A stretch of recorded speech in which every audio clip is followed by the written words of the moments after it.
Hi అండి, అందరికీ నమస్తే. ఈరోజు నేను బీన్స్ తాలింపు చేస్తున్నాను. దానికి కావలసిన పదార్థాలు: బీన్స్ హాఫ్ కేజీ, కొబ్బరి ముక్కలు కప్పు, తాలింపు గింజలు 7 పచ్చిమిరపకాయలు, 1 ఉల్లిపాయ. కుక్కర్లో బీన్స్ని 1 స్పూన్ సాల్ట్ వేసి 3 విజిల్స్ పెట్టుకోవాలండి. హాఫ్ కాఫీ గ్లాస్ వాటర్ పోస్తున్నాను. బీన్స్ ఉడికే లోపల పచ్చిమిరపకాయలు, కొబ్బరి ముక్కలు వేసుకుందాము. కొబ్బరి, పచ్చిమిరపకాయ బరకగా వేసుకోవాలి.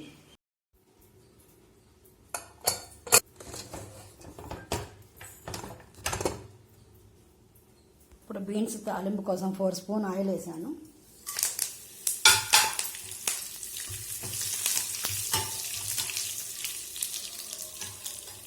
ఉల్లిపాయలు వేసాను.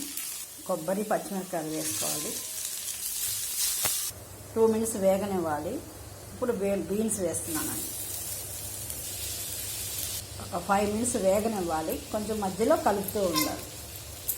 బీన్స్ వేగేదానికి 10 మినిట్స్ పట్టిందండి. స్టవ్ ఆపేస్తున్నాను. బీన్స్ కొబ్బరి తాలింపు రెడీ.